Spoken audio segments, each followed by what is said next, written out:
Lundi 4 décembre 2023, bienvenue sur RTI 2 dans le 12h30. À présent, les titres. Nous nous sommes intéressés dans le dossier de la 2 à un peuple méconnu des Ivoiriens, les Soyés, un peuple du Sud Comoé. Et puis dans la guerre qui oppose le Hamas à l'État d'Israël, la Tunisie a accueilli 20 blessés palestiniens pour leur prodiguer des soins. Voilà pour les titres. Bienvenue si vous nous rejoignez. Dans la région du Sud Comoé, à l'extrême est de la Côte d'Ivoire, existe un peuple certainement méconnu de certains Ivoiriens. Il s'agit des Soyés. Aux abords du fleuve Tanoé, frontière naturelle sur la rive ivoirienne comme celle appartenant au Ghana, pays voisin, ils sont grands producteurs du binôme café-cacao. Pendant des années, les Soyés ont été associés aux Adouvlais, qui signifie en langue locale les ressortissants du village d'Adou, un village du Ghana. Près d'une décennie après, les Soyés, bien qu'acceptant d'être représentés aux cérémonies officielles dans l'association Adouvlais-Soyés, ne se reconnaissent pas Nzima, donc pas du royaume Adouvlais. Ils réclament leur identité propre qu'ils comptent matérialiser par leur retour à leur royaume d'antan. Les raisons d'aller à cette autonomisation dans ce dossier signé Théodore Zouzou et Clément Boko. Noé, chef-lieu de sous-préfecture dans le département de Tiapoum, au sud, à l'extrême est de la Côte d'Ivoire. Une grande bourgade séparée du Ghana, pays voisin, par un affluent du fleuve Comoé, le fleuve Tanoé. Ici vit le peuple Soyé ou Sochier, entendez, attrape bien, dans une langue qui s'apparente à une langue ghanéenne, toujours confondue avec celle d'Enzima ou Apollo. Quand les Soyés parlent, c'est de l'Agni qui est entendu.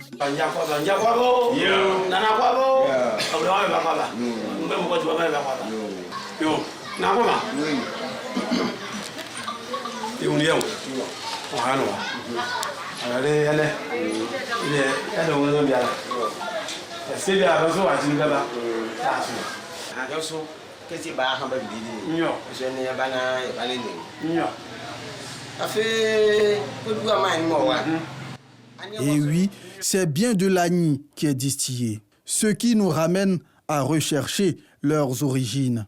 Nous sommes venus tous d'Égypte, que nous appelons Agnon, à travers plusieurs marches dans le sable. Il y a eu des combats, on a combattu, nous aussi on a été combattus, jusqu'à un certain moment donné, on est arrivé vers le Ghana. Alors, notre chef, Ama Mokwala, il fallait qu'il trouve quelque part pour installer son peuple. Et après plusieurs marches, nous sommes arrivés au bord de la Tanoé.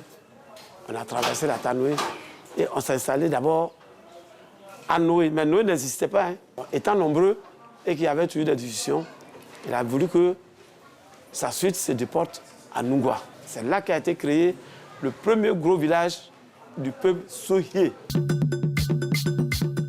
Et comme par pure coïncidence, arrive une reine-mère venue du Ghana. Les civilités sont les mêmes.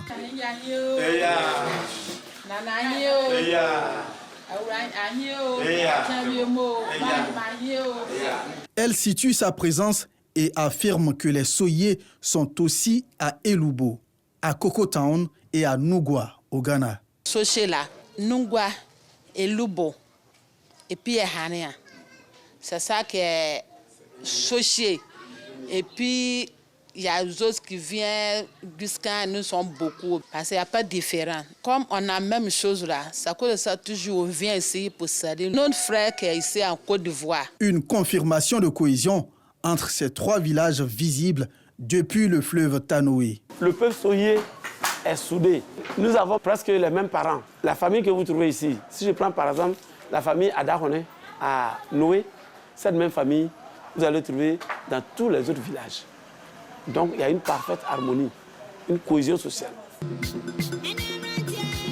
Ces trois villages sur la rive ghanéenne, ajoutés aux 11 autres sur la côte ivoirienne, font au total 14 localités complétées par 5 gros campements, forment le peuple Soyé. Les Soyés ou Sochiers ont pour chef-lieu de canton le village de Nougwa, du côté de la Côte d'Ivoire. C'est dans cette capitale où va se concrétiser la volonté de ce peuple d'être autonome. Nous venons à Nungwa parce que Nungwa, c'est ici nous sommes quittés pour aller à Noé. Nungwa, donc, c'est la capitale des Agni Soyi. Donc, nous venons ici pour régler comment nous allons faire l'intronisation, comment nous allons recevoir nos invités. Les Soyés avouent qu'ils n'ont jamais été assujettis par les Nzima ou Adouvlais de Tiapoum.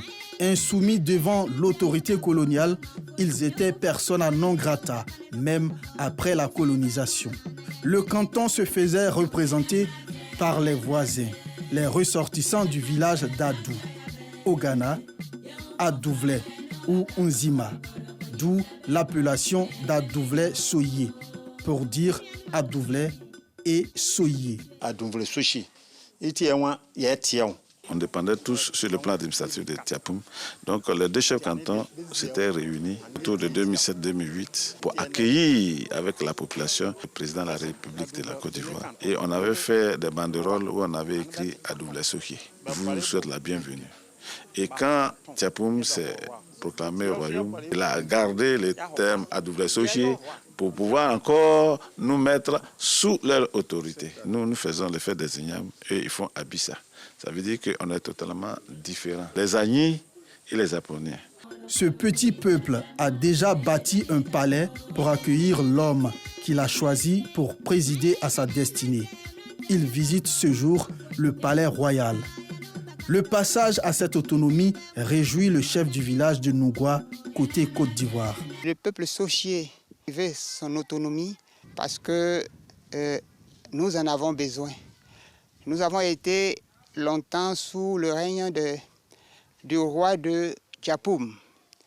Donc, le peuple Sochier a voulu que nous aussi, nous soyons indépendants et que nous ayons notre roi. Je crois que c'est une bonne chose. Les questions liées à la succession sont réglées par la tradition elle-même. Chaise là, c'est pour femmes.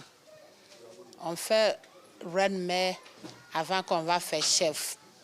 Donc, toute la chose, c'est pour femmes.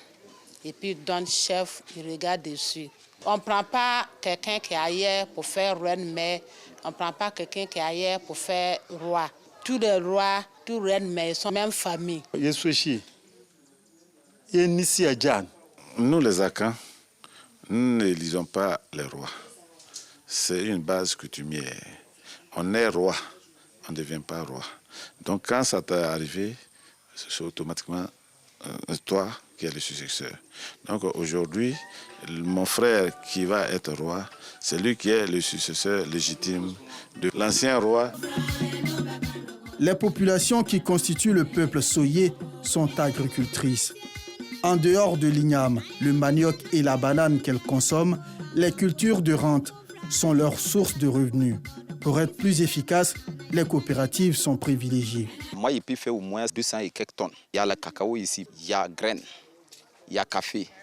Actuellement, là, il y a EVA. Nous sommes une population agriculteur et les jeunes aujourd'hui se battent jour et nuit pour s'en sortir grâce à la culture du cacao, du café, du palmier à huile. Il y a une très grande collaboration dans ce sens parce que aujourd'hui, quand il y a ce genre d'activité, souvent les récoltes, ces différents villages vont se retrouver pour, pour travailler ensemble pour qu'on puisse évacuer nos produits jusqu'à Abidjan. Mais le chef-lieu des Soyés souffre du manque de routes praticables. La voie maritime n'est pas sans difficulté. Souvent, on charge cacao là pour aller mettre dans Pinance. Ça va percer, verser dans Pinance là. Tu ne peux pas ramasser pour charger pour aller à Abidjan. Il faut que tu envoies ça. Tu vas venir traiter encore avant de charger. Tout ça là, c'est fatigant. Nous, Sochier, problème de route là, ça ne nous range pas. Les femmes Soyées ne baissent pas les bras. Organisées en coopérative, elles se battent au quotidien pour leur autonomisation. Ici, nous faisons l'agriculture vivrière. Mais moi, personnellement, j'ai une poissonnerie que je me débrouille avec. Mais malheureusement, nous ne pouvons pas écouler nos produits à cause du mauvais état de la route. En dépit de toutes ces difficultés, le peuple Soyé demeure pacifique. On n'aime pas les histoires. On est aussi franc comme nos parents bêtés. On aime la paix, on aime la joie et on est travailleurs. Vraiment, on fait appel à à nos autorités. Nous avons besoin, nous aussi, de participer activement au développement de notre pays et que nous avons besoin d'infrastructures pour pouvoir avancer.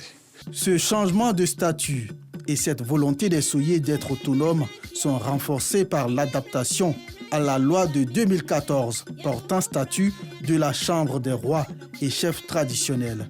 Le peuple Soyer réaffirme ainsi son identité et entend œuvrer pour son développement en participant lui aussi à la consolidation de la paix dans la région du Sud Komoé.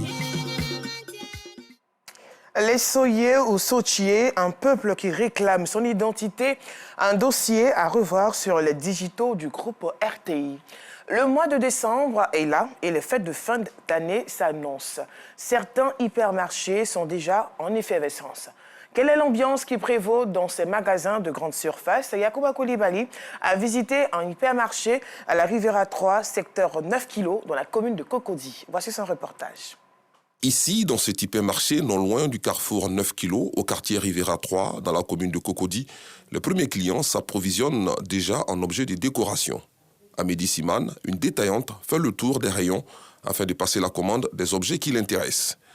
Elle livre les raisons de sa fidélisation à ce hypermarché. Je suis cliente fidèle depuis 4 ans. Je trouve toutes les nouveautés ici, donc même les prix sont raisonnables. C'est mon place préférée ici. C'est pour cela que j'ai choisi chaque année d'acheter mes marchandises de ce place. Pour offrir un cadre de vie agréable à ses enfants avant les fêtes de fin d'année, Anissé Kofi préfère s'approvisionner dès le premier week-end du mois de décembre. Il y a des guirlandes, il y a des boules, il y a un sapin et puis bon. Je pense que tout fait pour que les enfants se sentent heureux pendant cette fête-là. Sarah Fofana et ses amis se préparent pour un concours de décoration. Elle espère remporter le meilleur prix. Elles estiment qu'ici, on y trouve pour tous les goûts. Nous avons organisé une compétition de qui aura la meilleure déco. Et c'est pour ça que nous sommes venus ici pour pouvoir acheter plein de trucs, pour pouvoir gagner vraiment la compétition. On a acheté des guirlandes, on a acheté également des jeux de lumière. Voilà, on a acheté plein de trucs, en tout cas des boules, tout ça pour pouvoir gagner. Souma avec son compagnon sont venus en inspection afin de détecter les objets de décoration et jeux de leur choix. On est dans le rayon de décoration, il y a de beaux articles, donc on prend le temps de regarder les prix aussi et puis faire le bon choix. Quelles sont les préférences des clients? Afou Kwaku, rayonniste, donne une idée. En termes de décoration, les clients préfèrent les boules puisqu'ils vont décorer les sapins, les boules, les étoiles, aussi les chapeaux. Il y a des jeux de lumière en rideau et tout. Les chapeaux aussi, il y a des masques pour se déguiser, comme ça. C'est pour les femmes aussi, ce ne sont pas les Pères Noël seulement qui doivent se déguiser. Les Mères Noël aussi existent. Après avoir supervisé certains rayons, Abbas, le gérant, nous livre le taux d'affluence. Ça fait une semaine qu'il y a beaucoup de clientes qui arrivent ici. En tout cas, ils ont choisi beaucoup, ils sont trop contents avec les prix, avec les modèles, avec les qualités aussi. Chaque année, dès le mois de décembre, les magasins de grande surface sont en effervescence pour le bonheur des clients préoccupés à changer de décor ou à se faire des chiffres d'affaires. Un reportage commenté par Guy-Michel Ablé. Dans la commune de Trècheville, l'ONG Les Mamans d'Espoir ont récemment fait un don de vivre et de non-vivre aux enfants atteints du cancer. Cette action sociale avait pour but d'assister les malades et soutenir les parents des malades. Cette cérémonie a été marquée par une sensibilisation des parents des malades sur les attitudes à tenir face à la maladie. Justin Kwasi, Assitondira. L'ONG Les Mamans d'Espoir ont encore fait parler leur cœur. Ces femmes au service des populations les plus démunies ont fait un don de vivres, des non-vivres aux enfants atteints du cancer au CHU de Trècheville. Nous avons été dans le ouf de voir que nous avons des parents qui souffrent. Regardons leurs enfants en train de souffrir. Mais c'est une grande joie aussi de collaborer avec ces parents-là, de voir qu'ils ont besoin de nous, qu'ils ont besoin de nos visites. Nous œuvrons pour le social. Nous voulons vraiment que notre action aille au-delà du peu de gestes que nous avons effectués. Rendre visite aux enfants surtout, mais aux parents. Nous souhaitons apporter beaucoup de consolation et beaucoup d'espoir. Cette cérémonie de don a été marquée par une sensibilisation des parents des malades, souvent laissés pour compte. Ne vous découragez pas. Quand vous réveillez matin, avant même de vous brosser, là, parlez à ces enfants-là. Et puis donnez-leur l'amour. Ne criez pas sur « Oh, je suis fatiguée, je vais partir ». Ayez la foi. Dites que mon Dieu n'a pas encore dit son dernier mot. On prie pour nos familles, mais on prie aussi pour vous. Créée en 2020, l'ONG Les Moments d'Espoir sillonne chaque année les communes de la ville d'Abidjan pour apporter assistance et réconfort aux personnes défavorisées. Terminons ce journal dans la guerre qui oppose l'État hébreu au Hamas. Un avion militaire tunisien est arrivé à l'aéroport international de Tunis, Carthage, avec à son bord 20 blessés palestiniens victimes de la guerre israélienne contre Gaza, en provenance de l'aéroport égyptien d'Al Arish. Voilà, c'est la fin de ce journal. Merci de l'avoir suivi. À demain.